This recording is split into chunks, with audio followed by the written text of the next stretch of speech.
आगरा के शमशाबाद रोड स्थित नवीन फल सब्जी मंडी बरौली अहीर एसोसिएशन के व्यापारियों ने बुधवार को जिला मुख्यालय पहुंचकर मुख्यमंत्री के नाम ज्ञापन सौंपा। व्यापारियों ने मांग की कि बसई ताजगंज स्थित कलुआराम मंडी उपस्थल को बंद कर नवीन फल सब्जी मंडी बरौली अहीर को जल्द से जल्द पूरी तरह संचालित कराया जाए। व्यापारियों का कहना है कि बरौली अहीर मंडी का निर्माण सरकार ने अवैध मंडियों को बंद कराने और व्यापार को व्यवस्थित करने के उद्देश्य से कराया था, लेकिन आज भी नई मंडी शुरू नहीं हो सकी है। एसोसिएशन के पदाधिकारियों का आरोप है कि मंडी में दुकानें खरीदने के लिए व्यापारियों ने लाखों रुपए खर्च किए। उनका कहना है कि करीब 8 लाख रुपए मूल्य की दुकानें उन्हें लगभग 60 लाख रुपए तक में खरीदनी पड़ी, लेकिन इसके बावजूद वहां व्यापार शुरू नहीं हो पाया। व्यापारियों का कहना है कि मंडी पूरी तरह तैयार है, लेकिन प्रशासनिक स्तर पर इसे चालू नहीं किया जा रहा है।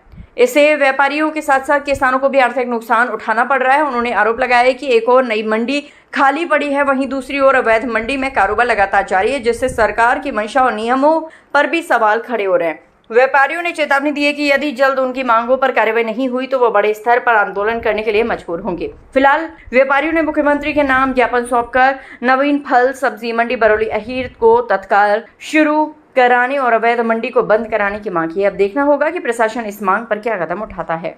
मामला तो ये है कि जैसे में कलुआराम मंडी जो संचालित है वो अवैध मंडी को संचालित करा दिया है। एक अधिसूचना 15 मई 2020 को जारी हुई है, तथ्यों को छुपा करके जारी हुई है।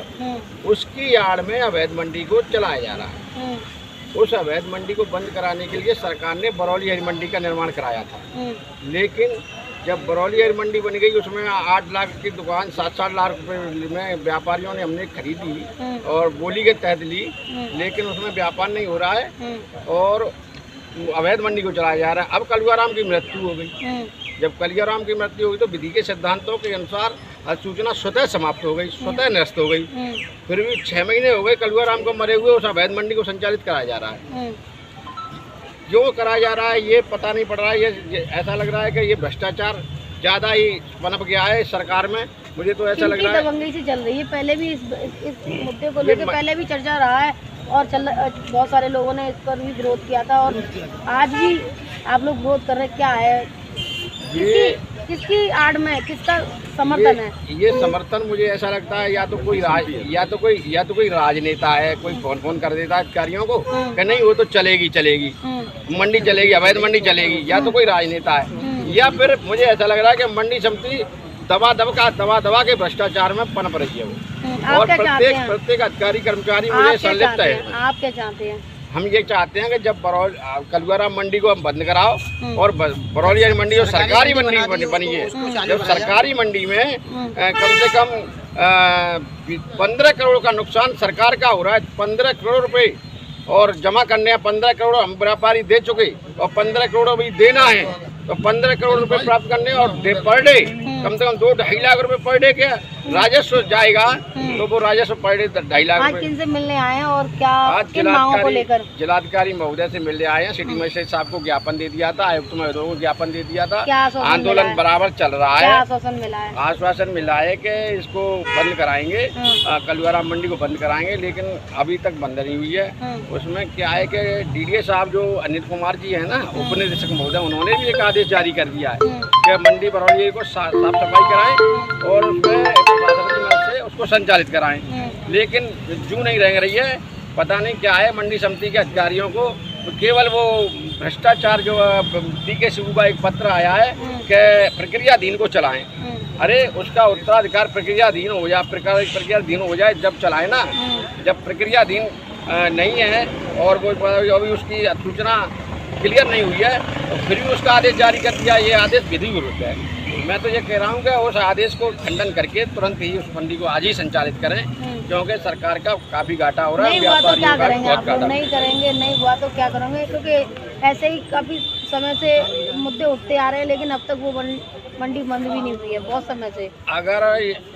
अगर इस बार ये मंडी बंद नहीं कराई इन्होंने, कलुआराम मंडी बंद नहीं कराई, बसई मंडी को बंद नहीं कराया, तो व्यापारी ईंट से ईंट बजाने की तैयार है। भूख हड़ताल करेगा, प्रदर्शन करेगा, चक्का जाम करेगा, चाहे कुछ भी हो जाए, करो मरो और कुछ भी करे, मंडी चाहिए, बरौली यही मंडी चाहिए। सिकंदरा मंडी के व्यापारी भी हमारे साथ हैं और सिकंदरा मंडी के व्यापारियों ने भी ऐलान कर दिया है कि अगर ये मंडी को नहीं चलाएंगे तो हम सिकंदरा मंडी को भी बंद कर देंगे। वालों को क्या दिक्कत है इसमें? और सिकंदरा मंडी वालों को दिक्कत ये है कि जो मंडी शुल्क जो लगता है, तो सरकारी मंडियों में मंडी शुल्क लगता है, वो अवैध मंडी है, वो मंडी शुल्क नहीं देता है। और जब व्यापारी वहाँ पर सस्ता माल मिल जाता है, वहाँ से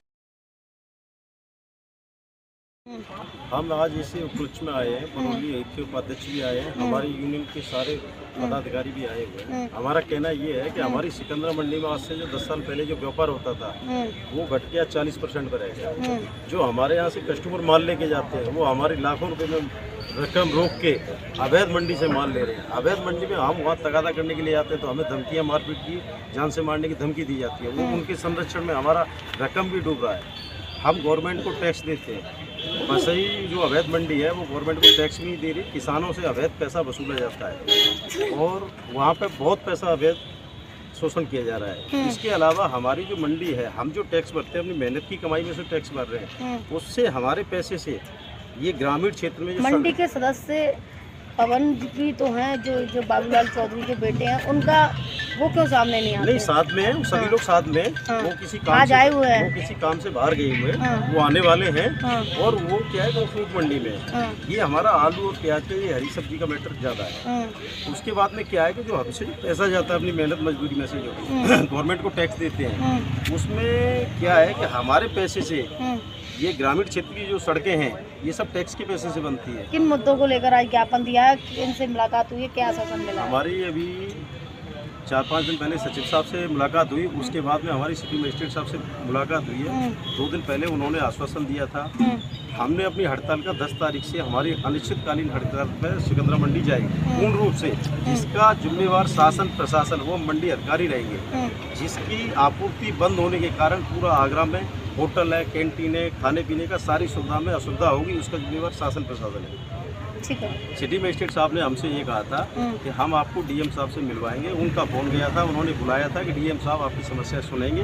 अगर डीएम साहब हमें संतुष्ट नहीं करते हैं, अगर मंडी बंद नहीं करते हैं बसई वाली अवैध को, तो हमारा आंदोलन जारी रहेगा, अनिश्चितकालीन हड़ताल करेंगे। इसका जिम्मेवार शासन प्रशासन रहेगा। हम आढ़ती भाई यूनियन के पदाधिकारी इतने तंग हो चुके हैं कि हम आत्मदाह करने पर आतु हैं। अगर किसी यूनियन के या किसी आढ़ती भाई का अगर कुछ भी, अगर उसके जान मान को कुछ होता है, इसका जिम्मेवार शासन प्रशासन, वो तुम्हारा ये मंडी समिति के अधिकारी, पूरा मंडी समिति नीचे से लेकर ऊपर तक शासन प्रशासन में भ्रष्ट है। पैसे के बल पे वो मंडी चला रहा है क्योंकि वो अवैध वसूली कर रहा है। क्या लगता है किसका हाथ हो सकता है उस मंडी के? इसमें पूरा छोटे से लेके बड़े अधिकारी तक मंडी समिति का पूरा अधिकारी इसमें भ्रष्टाचार में लिप्त है। वो अवैध वसूली कर रहा है तो वो पैसे के बल पे मंडी को चला रहा है। इसमें शासन आदेश पे हमारा आरोप ये है कि हमारे पास ऐसे बिंदु हैं कि जो बसई मंडी है, हमारे पास 50 पॉइंट ऐसे हैं कि इससे मंडी हट सकती है। उनके पास एक बिंदु ऐसा नहीं है कि इसकी वजह से बसई मंडी को चलाया जाए। अगर हमारी मांगें यहाँ नहीं हुई पूरी, अनिश्चितकालीन हड़ताल होगी। हम सीएम साहब से मिलेंगे, हम लखनऊ जाएंगे, अपना धरना